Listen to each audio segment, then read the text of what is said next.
आप मानो या ना मानो, अपकमिंग कुछ महीनों के अंदर मार्केट बहुत ही तेजी से भागने वाला है।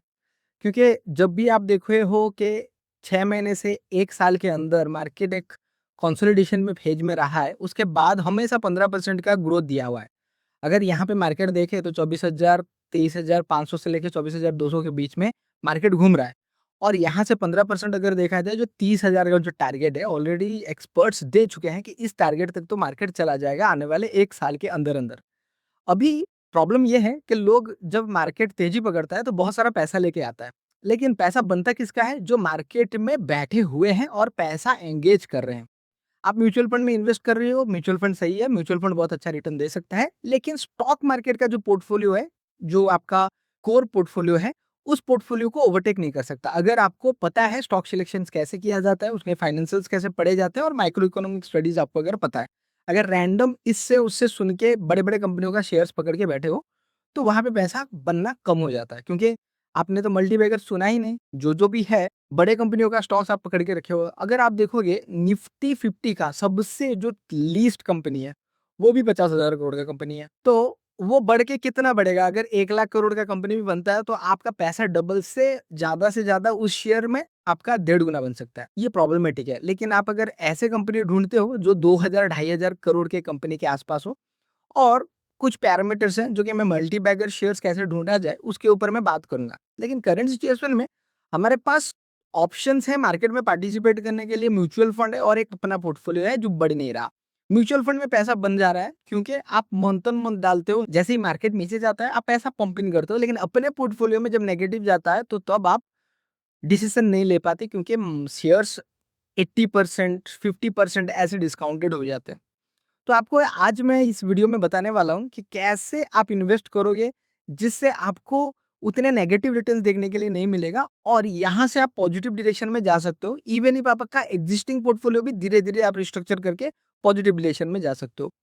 तो नंबर 1 जो है कि आप अगर बड़ा पैसा लेके आ रहे हो कि हाँ, मार्केट यहाँ से तेजी पकड़ सकता है और मैं बड़ा पैसा डालूँगा। तो आपको अपना जो पैसा है, उसको 2 हिस्से में इन्वेस्टमेंट करना है। एक है जो ग्रोइंग स्टॉक है, जो स्टॉक्स बढ़ रहे हैं, उनके ऊपर फ़ोकस करके वैसे शेयर्स के ऊपर ज़्यादा फ़ोकस करें, 70 to 80% with along stop loss. आप इन्वेस्टमेंट कर रहे हो, सही है। मैं भी बिज़नेस करता हूँ, कोई भी बिज़नेस में पैसा डालता हूँ, लेकिन जब वो बिज़नेस बैकफ़ायर करता है, तो मैं वहाँ से निकलने की कोशिश करता हूँ। लेकिन जो बिज़नेस मेरा चलता है, वहाँ पे मैं पैसा एंगेज करता हूँ।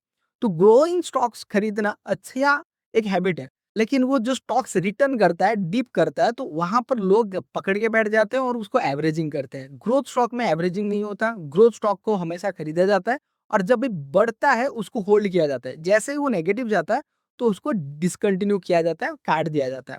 तो आप अगर बड़ा पैसा लेके आ रहे हो, आपके पास 5 लाख, 10 लाख, 25 लाख ऐसा कुछ है, तो आपका पोर्टफोलियो हमेशा ग्रोथ स्टॉक के ऊपर बड़ा-बड़ा पैसा डालना है। मैं अपने बारे में बात कर रहा हूँ, अगर मैं 20 लाख का पोर्टफोलियो बनाऊँगा, तो ज़्यादा से ज़्यादा 15 से 20 कंपनी खरीदूँगा, वो भी बहुत ज़्यादा हो जा रहा है। अगर आपको डाइवर्सिफिकेशन पसंद है, तो म्यूचुअल फंड के थ्रू जाइए। जब भी हम पोर्टफोलियो बनाते हैं, हमारा कंसंट्रेटेड होता है। हमारा फोकस रहता है कि कौन-कौन से कंपनी बढ़ सकते हैं, उसके ऊपर ज़्यादा स्टेक रहता है। एक आइडल पोर्टफोलियो में लगभग 8 से 15 कंपनी बहुत ही ज़्यादा है। 20 कंपनी लेके चल रहे हो, तो बहुत ही ओवर डाइवर्सिफाइड मेरे हिसाब से हो रहा है। लेकिन मैं आपको 20 कंपनी खरीदने के लिए इसलिए बोल रहा हूँ, अगर आपके पोर्टफोलियो में कोई भी स्टॉक गिरता है 7%, हमेशा याद रखिए, 7% अगर कोई स्टॉक गिरता है, उसका रीज़न भी मैं बताऊँगा लास्ट में, तो उसको काट दीजिए। क्योंकि ग्रोइंग स्टॉक जब भी रिवर्स करता है, आपने बहुत बड़े-बड़े कंपनी 2024-25 में देख चुके हो, जो रिटर्न किया है, उसका हालत कैसा बुरा हुआ है। तो जब भी वैसे स्टॉक्स रिटर्न करते हैं, तो आपको काट देना है। जब वो बाउंस बैक करेगा, देखेंगे। ऐसा बहुत बार मेरे साथ भी हुआ है। मैंने टीवीएस मोटर 700-800 रुपए में खरीदा था। जैसे वो थोड़ा रिट्रेस हुआ, मैंने स्टॉप लॉस कर दिया और उसके बाद 3,000 रुपए तक गया। लेकिन इस हैबिट से मैं ऐसे कंपनियों से बच गया, जो कंपनी अभी भी 70% 50% नीचे है। और अगर मैं टीवीएस मोटर में भी वैसा फँस जाता और नीचे के साथ डाउन साइड में चला जाता, तो मेरा पैसा फँस के रहता। तो ग्रोथ इन्वेस्टमेंट में जब भी कोई भी स्टॉक आप खरीद रहे हो, तो हमेशा याद रखो, वो जब रिटर्न करेगा तो रेट टू रेट काटना है। अगर खरीदते ही गिरता है, तो 7% में आपको निकल जाना है। और आप पे जो 70% फ़ोकस है, मैं जब बात कर रहा हूँ, ये बड़ा पैसा, जो पैसा आप लेके आए हो, उसमें से कुछ पैसा बनाना चाहते हो। तो उसमें 30% 70% तो ग्रोइंग स्टॉक में लगाओगे, 30% आप छोटे-छोटे कंपनियों पे लगा सकते हो जो कि परफॉर्म नहीं कर रहे हैं, जो कि डिस्काउंटेड है। बहुत सारे कंपनी ऐसे हैं जो कि 1100-1200 रुपए में ट्रेड हो रहा था, अभी 300 साढ़े 300 रुपए में आपको मिल रहा है। वैसे कंपनियों में आप 10-10, 20-20 हज़ार रुपए डालते जाओ। ये अभी परफॉर्म नहीं करेंगे लेकिन 2 साल बाद ये मल्टी बैगर बनेंगे। तो पूरा क्लैरिटी रखो। अगर आपके पास फंड अच्छा है, 5 लाख से ज़्यादा है, तो अपना 70% फ़ोकस हमेशा ग्रोइंग स्टॉक के ऊपर फ़ोकस रखो। बढ़ता है तो उसे होल्ड करो, वहाँ से भी मल्टीबैगर बनने के चांसेस हैं। बहुत सारे ऐसे स्टॉक्स हैं, जैसे कि ग्रैन्युअल्स को ले लीजिए, एक कंपनी, वो लगभग 300 साढ़े 300 के बाद से वो रुका ही नहीं, अभी 900 के आस-पास है। तो अपना लाइफ टाइम जब भी तोड़ता है, वो नया लाइफ टाइम बनाता है। मैं रिकमेंड नहीं कर रहा हूँ ये स्टॉक को, लेकिन जो भी स्टॉक्स बढ़ते हैं, आप देखोगे लाइफ टाइम हाई तोड़ने के बाद, वो मल्टीपल टाइम से बढ़ते हैं। तो ग्रोइंग स्टॉक को खरीदना एक अच्छी आदत है, आप खरीद सकते हो और अपना बड़े पैसे में बड़ा स्टेक जो 70% स्टेक है, ऐसे कंपनियों में डाइवर्सिफाई करो जो कि ग्रो कर रहा है, उसका शेयर प्राइस ग्रो कर रहे हैं, प्रॉफिट्स भी ग्रो कर रहे हैं। लेकिन यहाँ पे एक आपको फॉर्मूला यूज़ करना है, जब भी वो नीचे गिरता है तो 7% में नेगेटिव में निकल जाओ। अगर बढ़ चुका है तो अपना प्रॉफिट हमेशा एक हेज करके रखो, उस प्रॉफिट से नीचे अगर आता है तो उस स्टॉक से निकल जाओ। जो स्टॉक आपको पैसे देना होता है वो मल्टीपल टाइम में बढ़ते जाएँगे। ठीक है? अगर जो बढ़ रहा है कहाँ से एग्ज़िट करेंगे उसके ऊपर अब तो मैं एक अलग से वीडियो बनाऊँगा। दूसरी बात, जो दूसरे कैटेगरी के लोग आते हैं नंबर 2, जो कि उनके पास बड़ा पैसा नहीं है लेकिन आने वाले बुल रन में पार्टिसिपेट करना चाहते हैं। उनके पास 10-10, 20-20 हज़ार रुपए हर महीने आता है।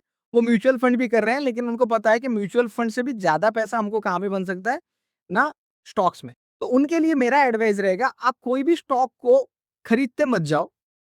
आप हमेशा फ़ोकस करो जो कि डिस्काउंटेड स्टॉक्स कौन से स्टॉक्स अच्छे कंपनी से बिलॉन्ग कर रहे हैं लेकिन उनके शेयर्स नहीं बढ़ रहे हैं। लास्ट 3-4 सालों से बहुत सारे ऐसे कंपनीज़ हैं जिनका नाम, प्रोडक्ट्स देख के लोगों ने खरीदा हुआ था और वही स्टॉक ही सबसे सस्ता मिल रहा है। आपके आजू-बाजू में जो गाड़ी का कंपनी है, जो वायर की कंपनीज़ है या फिर कोई भी ट्रेडिंग कंपनीज़ है, उनके चारों तरफ देखिए वो सारे कंपनी आपको अपने हाई से 50-60% नीचे भी मिल रहा है। इवन इफ आईटी के शेयर्स तो 60-60, 70-70% के डिस्काउंट में मिल रहे हैं। लेकिन प्रॉब्लम ये है कि वो स्टॉक्स अभी परफॉर्म नहीं करने वाले। ये स्टॉक परफॉर्म कब करेंगे? 2-3 साल बाद और आपके पास ऐसे भी बहुत सारा टाइम है, आप 10-10 हज़ार उसे कंपनी को ऐड करते जाओगे, तो जब भी उन सेक्टर्स में खरीदारी आएगा, तो अपने टॉप लेवल पर जब भी जाएँगे तो आपका पैसा डबल बनेगा।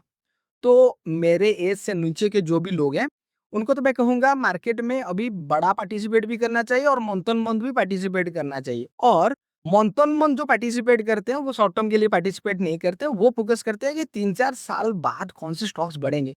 और सिंपल सा इसका सॉल्यूशन है। ऐसे बहुत सारे कंपनियों के आईपीओ आए थे जिनके आजू-बाजू में आप प्रोडक्ट्स देख रहे हो। आप 5 ईयर का आईपीओ का लिस्ट निकाल लो और एक-एक कंपनी देखो लगभग 40-50% डिस्काउंट में है। लेकिन सिंपल सी बात है, जब भी डिस्काउंटेड स्टॉक है, वो अभी परफॉर्म नहीं करने वाले। 2-3 साल लगेंगे और वो 2-3 साल में आप पैसा ऐड करते जाओगे।